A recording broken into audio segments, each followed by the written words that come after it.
الرحیم۔ قال اللہ تعالی فی القرآن المجید والفرقان الحمید ولا تقل لهما اف ولا تنہرهما صدق اللہ مولانا العظیم بلغنا رسولہ النبی الامین المتین المبین الکریم ونحن على ذلك لمن الشاہدین والشاکرین والحمد للہ رب العالمین۔ آئیے ہم اور آپ ساری کائنات کی مرکز عقیدت آقا دو جہاں معلم کائنات فخر موجودات حضور نبی کریم صلی اللہ تعالیٰ علیہ وسلم کی بارگاہ اقدس میں نہایت ہی ادب و احترام کے ساتھ درود و سلام کا نذرانہ عقیدت پیش کریں۔ پڑھیں اللہم صلی علی سیدنا مولانا محمد بارک وسلم صلاۃ و سلاما علیک یا رسول اللہ صلی اللہ تعالیٰ علیہ وسلم۔ حضرات، رات کا کافی حصہ گزر گیا ہے۔ یقیناً آج کا یہ جلسہ بہت ہی زیادہ کامیاب جلسہ ہے، اس لیے کہ رات کے اس اخیر وقت میں جتنے لوگ موجود ہیں یہ اس بات کی گواہی ہے کہ جب اس وقت کا یہ عالم ہے تو 12 بجے سے پہلے کا کیا عالم رہا ہوگا۔ یقیناً قابل مبارکباد ہیں دولت گنج کے وہ نوجوان جنہوں نے بڑی مشقت محنت کے ساتھ اس پروگرام کو اس کامیابی کی منزل تک پہنچایا ہے اور بڑے ہی اچھے خطیب اور شاعر کا انتخاب عمل میں لایا ہے۔ یقیناً یہ وقت جلسہ سننے کا نہیں بلکہ سونے کا وقت ہے، لیکن آپ اپنی نیند کو نبی کی محبت میں قربان کر رہے ہیں۔ انشاءاللہ پروردگار کے فضل و کرم اور نبی کی رحمتوں کے صدقے آپ کو اس کا بدلہ قیامت کے میدان میں جنت کی شکل میں ملے گا۔ حضرات محترم، آپ نے ایک بہت ہی جامع مدلل مفصل تقریر غازی دورہ حضرت علامہ مولانا غلام رسول بلیاوی سے آپ نے سماعت فرمایا۔ تھوڑی دیر کے لیے میں آپ کے سامنے حاضر ہوں۔ میرا چہرہ آپ کے لیے نیا نہیں ہے۔ آپ نے نہ جانے کتنی تقریریں مجھ ناچیز سے سنی ہے، لیکن میرا وہی کہنا ہے جو بار بار کہتا ہوں کہ آپ تقریریں سننے سے زیادہ سنی ہوئی تقریروں پر عمل کرنے کی کوشش کریں۔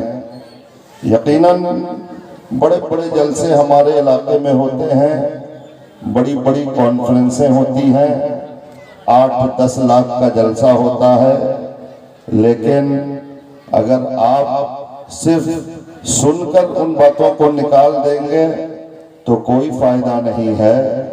آپ علماء کی باتوں کو سن کر اپنے دل میں جگہ دے کر اس پر عمل کر کے خود کو بھی جنتی بنائیے اور اپنے گھر والوں کے لیے بھی جنت کا راستہ آسان بنانے کی کوشش کیجیے۔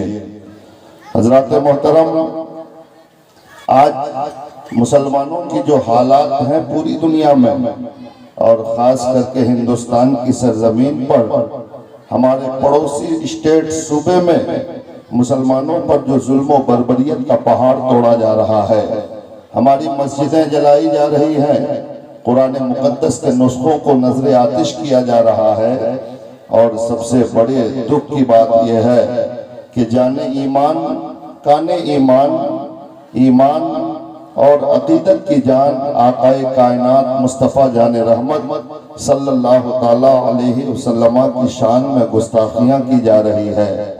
حضرات، یقیناً ایک مسلمان کے لیے سب سے بڑی دولت ہے نبی کی محبت، اس لیے کہ ایمان مسلمان کا اس وقت قبول نہیں جب تک نبی کی محبت نہ ہو۔ مصطفیٰ کی محبت ہی ایمان کی دلیل ہے، نبی سے محبت ہی آپ کے اسلام کا ثبوت ہے۔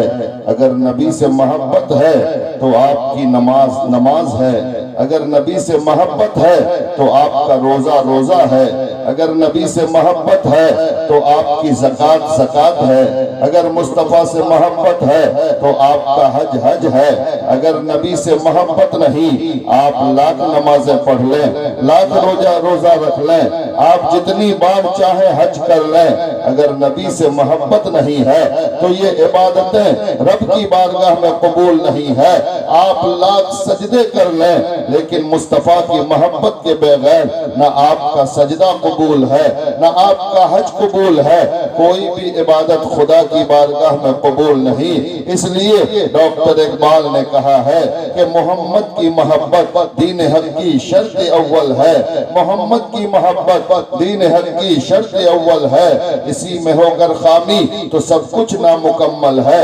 حضرات محترم، آج تری پورہ کے مسلمانوں پر ظلم و زیادتی کا جو پہاڑ توڑا جا رہا ہے، مسلمانوں کو مارا اور کاٹا جا رہا ہے، مسلمانوں کے بچوں کو مجبور اور بے بس کیا جا رہا ہے، مسجدوں میں آگ اور قرآن مقدس کے نسخوں کو جلایا جا رہا ہے، لیکن ہمیں کسی چیز کا احساس نہیں ہے۔ ہمارا مسلمان بھائی ہمارے پڑوس میں جل رہا ہے، ہمارا مسلمان بھائی ہمارے پڑوس میں مارا جا رہا ہے، ہمارا مسلمان بھائی ہمارے پڑوس میں ستایا جا رہا ہے، مقدس قرآن کے نسخوں کو جلایا جا رہا ہے، لیکن مسلمانوں کی بے حسی یہ ہے کہ آج بھی لوٹری کی ٹکٹ ہمارے ہاتھوں میں ہے، آج بھی شراب کی بوتلیں ہمارے ہاتھ میں ہے، آج بھی تاش کی پتیاں ہمارے ہاتھوں میں ہے، آج بھی صبح اٹھ کر اپنے بوڑھے ماں باپ کو گالیاں ہم دیتے ہوئے نظر آتے ہیں۔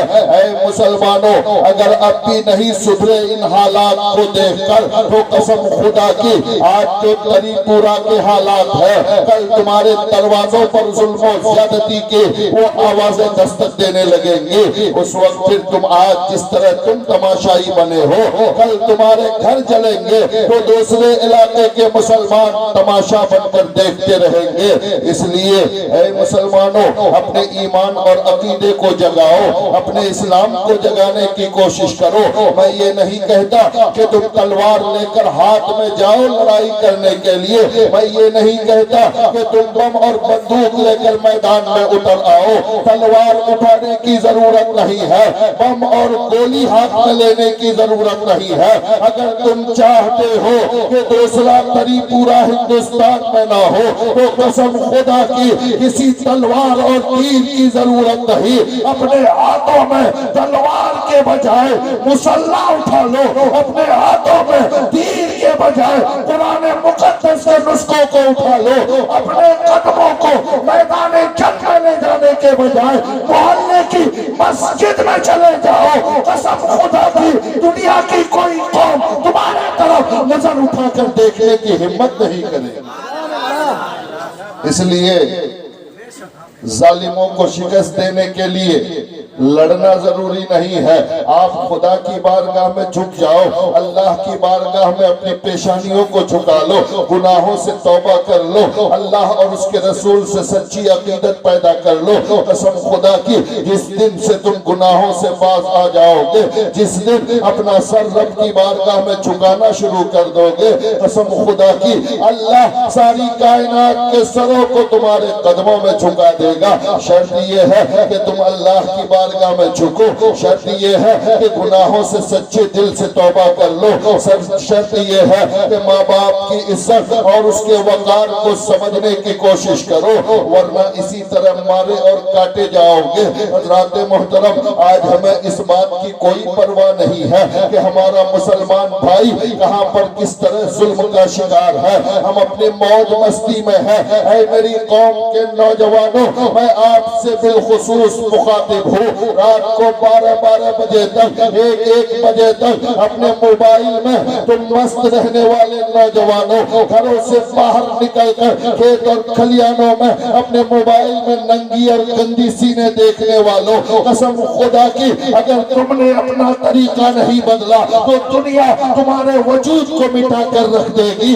خبردار خبردار، اگر تم نے سوشل نیٹ ورک کا استعمال کیا ہے، اگر تم نے اس دور کے جدید آلات کا استعمال تم کر رہے ہو کرو، لیکن اپنے موبائل کو گندی سیٹ دیکھنے کے لیے نہیں۔ اگر موبائل میں دیکھنا ہے تو یقیناً دین اور اسلام کی باتیں دیکھ کر، قرآن اور حدیث کی باتیں پڑھ کر خود کو بھی اور اپنے آس پاس والوں کو بھی سچا مسلمان بنانے کی کوشش کرو۔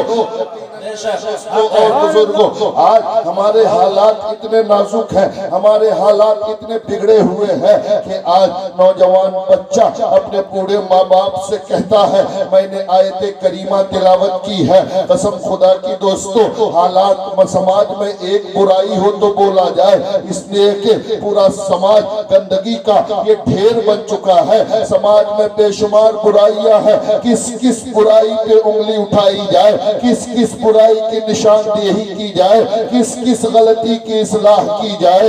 حضرات محترم، ہم کلمہ تو مصطفیٰ کا پڑھتے ہیں لیکن طریقہ مدینے والوں کا اپناتے نہیں ہیں۔ ہم کلمہ نبی کا پڑھتے ہیں لیکن غیروں کے طریقے پر چلتے ہیں۔ کلمہ مصطفیٰ کا ضرور پڑھتے ہیں لیکن کھڑے ہو کر پیشاب کرتے ہیں۔ کلمہ نبی کا پڑھتے ہیں، کھڑے ہو کر کھاتے ہیں۔ کلمہ مصطفیٰ کا پڑھتے ہیں، ہم اپنے ماں باپ کو گالیاں دیتے ہیں۔